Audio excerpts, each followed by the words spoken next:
guys, welcome to Better Bachelor. This is Joker with a face for radio and a voice for print. Karens on the internet, on Twitter, are now claiming Karen is a bad word, which is the most Karen thing ever. This is actually the title from pedestrian.tv. There were many articles on this, and I wanted to touch on this one just a little bit because, let me adjust my camera here so I don't look like I'm a million miles away. I got my cardboard up because the sun's beaming in here. It's afternoon. It's a little later than I've been recording my videos, but I wanted to get this out there because I thought this was a kind of a fun one. You know, words only have power if you give them power, right? So there are certain words we still can't say, and there are certain words that do have power. But it's interesting how if you look at where they're used. So when I was in Australia, for example, and when I was in the UK, the C word, which I won't even, I can't even begin to say that one on the internet. The C word is one that, hey, you say that one and it's go time here in the United States. Over there, best friends call themselves that all the time when they see each other. They go, hey, you, and they'll call each other that and they have a laugh and drink a beer. So obviously it has power someplace where it doesn't have power in another place.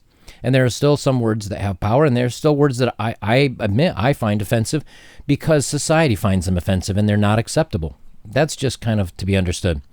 But the interesting thing is Karen, now they're trying to make Karen a bad word.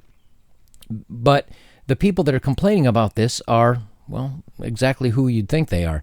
Let me bring up the article here. And it says here, Karens on Twitter are now claiming Karen is a bad word, which is the most Karen thing ever. Julie Bindell on Twitter says, does anyone else think the Karen word is a woman-hating and based on class prejudice? Well, it is, but it is based on a little bit because those are the women that usually, again, it's kind of the joke, the short haircut, the I want to speak to the manager. Let's read through and see what they say about this. It is with a heavy heart, I must announce. Let me see who wrote this. It's by Zach Krellin. It is with a heavy heart I must announce that the Karens are at it again. This time they're trying to claim victimhood for being called out on their crap. A Karen, of course, is a white middle-class woman who uses her status to put down others. Anyone who's worked in retail or hospo, which is, I guess, hospitality, has probably had a Karen asked to speak to the manager at one point or another. Now a bunch of problematic women on Twitter are claiming the term Karen is a slur like the N-word. The short answer is it's not. Usually the people who cry bad word, I don't know if I can say that word or not, which is why I'm touching on it a little bit, but I'm going to jump over it. Usually the people who cry bad word at the utterance of Karen often have a bunch of their other crappy opinions too. Gosh, there's so many words in here I'm not supposed to say. I'm just going to skip that sentence. If you're wondering why there's a jump cut, it's because there's so many words in that last sentence I can't even say. I'd be making up a new language. It'd just be clicks and whistles coming out of my head. The Julie Bindell kicked off things with a tweet. The author and campaigner has a long history of bad comments and has also dabbled in erasure and whorephobia. That's actually the word they use. So she's not exactly an authority on bad words. She says, does anyone else think that the Karen word is a bad woman, bad hating, based? I'm having such a hard time reading this article. I'm going to have to edit the heck out of this thing because this is making me laugh. She says, does anyone else think that the Karen word is a woman-hating and based on class prejudice? In a follow-up tweet, Bindell went on to describe the term Becky as ageist and not good towards the Jewish people. Author Hadley Freeman, who also has a history of making bad comments towards the alphabet community, replied that Karen was somehow also classist. Wanting to speak to the manager by definition excludes you from being a class or being a victim of the classist language, Karen. But Karen is not a bad word. Karen is a term used to point out a privilege and a membership within a privileged group. And lastly, Karen was a term created specifically by black women to talk about white women's interpersonal plus state power against us and our communities, calling the police on us for getting coffee, threatening to have us fired, talking down to us at work, where we're now essential, she says. When someone gets called out as a Karen, they're not being called out for simply being a woman. They're being called out for wielding their white middle-class womanhood as a tool of oppression. At best, Karen demands to speak to the manager. At worst, she calls the cops on a group of people having a picnic. Black people having a picnic. As the debate went on, Twitter users collectively dunked on the Karens playing victim. There's sadly many derogatory terms used against women. Karen is not one of them. And they have a bunch of tweets in here about this. So what I find interesting about this, and I'm not sure, I'm going to try to upload this, and I may have to pull it down and edit it and then try to upload it again because, for some reason when you use some of these words, people think you're speaking meanly or being negative towards people when you're just trying to read a news article. But this is YouTube. So bear with me if this has been edited all to heck. What I find interesting is that, words only have power when you get, and like I was saying before, words only have power when you give them power. A lot of times when men complain about something, they're told they're part of the patriarchy. They're told that they're an incel or involuntarily celibate. They're a loser. I have, even in my own comments on my videos, been called an old, bald idiot. What's interesting is that they don't have any power unless you give them power.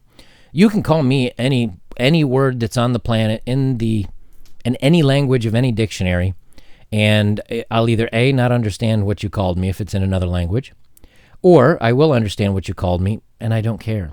Because none of the words that you use against me have any power. I've been called a boomer when I've posted on certain things. Now, the irony to that is that obviously I'm not a boomer. But second, I was around during the invention of the internet, and I worked for an internet company, or not an internet company, a tech company that worked on internet traffic, TCP, UDP, all the ways that systems communicate with each other. So I kind of am pretty tech literate. But so I said, well, I'm not a boomer, am I? I don't think I fall into the baby boomer category. And they said, well, it's how it's used against you when you're not up to speed on current terms and this, that, and the other. And I said, oh, okay, that's interesting. Then, okay, maybe I am. But I've always been called short. I'm 5'7". I've always been called short. I've recently been called out for being bald, which, to be quite honest, I have hair. I just don't. I ride motorcycles, so I put my head in a helmet, and it's very easy for me to get out and take a rag or something or other when I'm sweating, and I get off the motorbike and I take an old napkin or something and wipe my forehead off, which is actually that's Doritos. I'm still a kid at heart.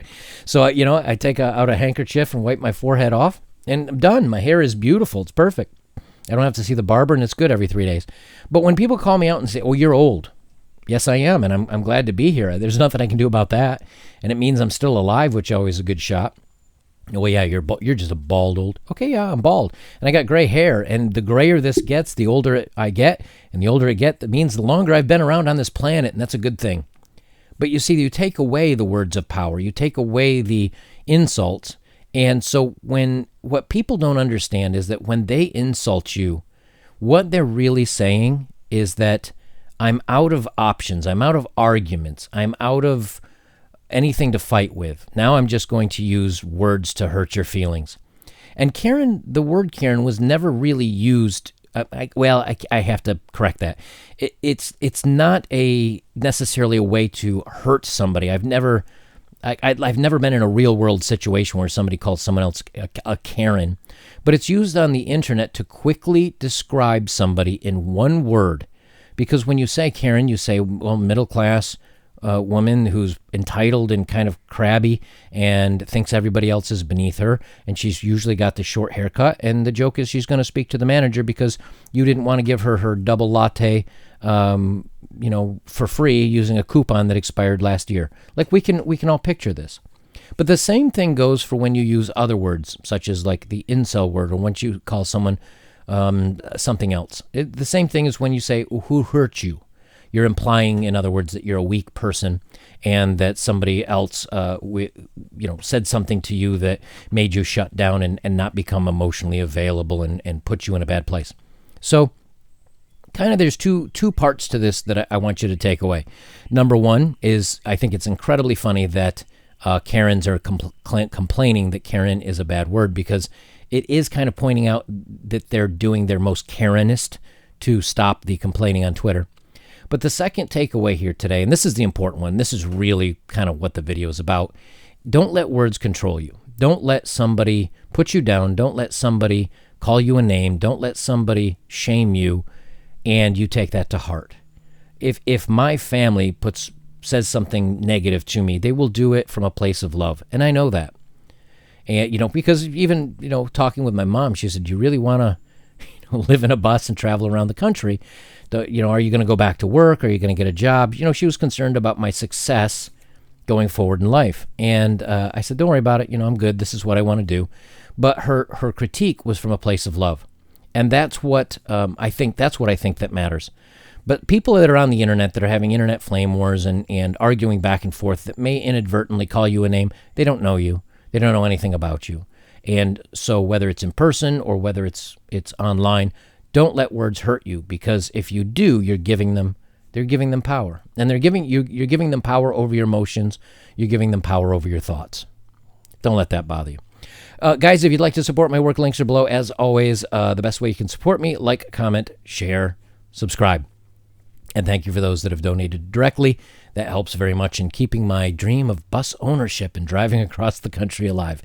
Don't forget to check out my other channel, The Unknown Adventure, if you'd like to see it's going together very slowly. I'm waiting for stuff. Like I've been isolated here for months, and I went out today to get some groceries because I needed fresh veggies and fruit and some things like that for the family while they're visiting. But I need to kind of get the rest of this bus done so I can get it on the road. But I'll be putting all my updates and road journal over on that channel, The Unknown Adventure. Links are below. Guys, I'll leave it there. This is Better Bachelor. I'm Joker. And remember, words only have power if you let them have power over you. Otherwise, it's just making the other person seem like they've run out of an argument and are just using bad words to hurt you.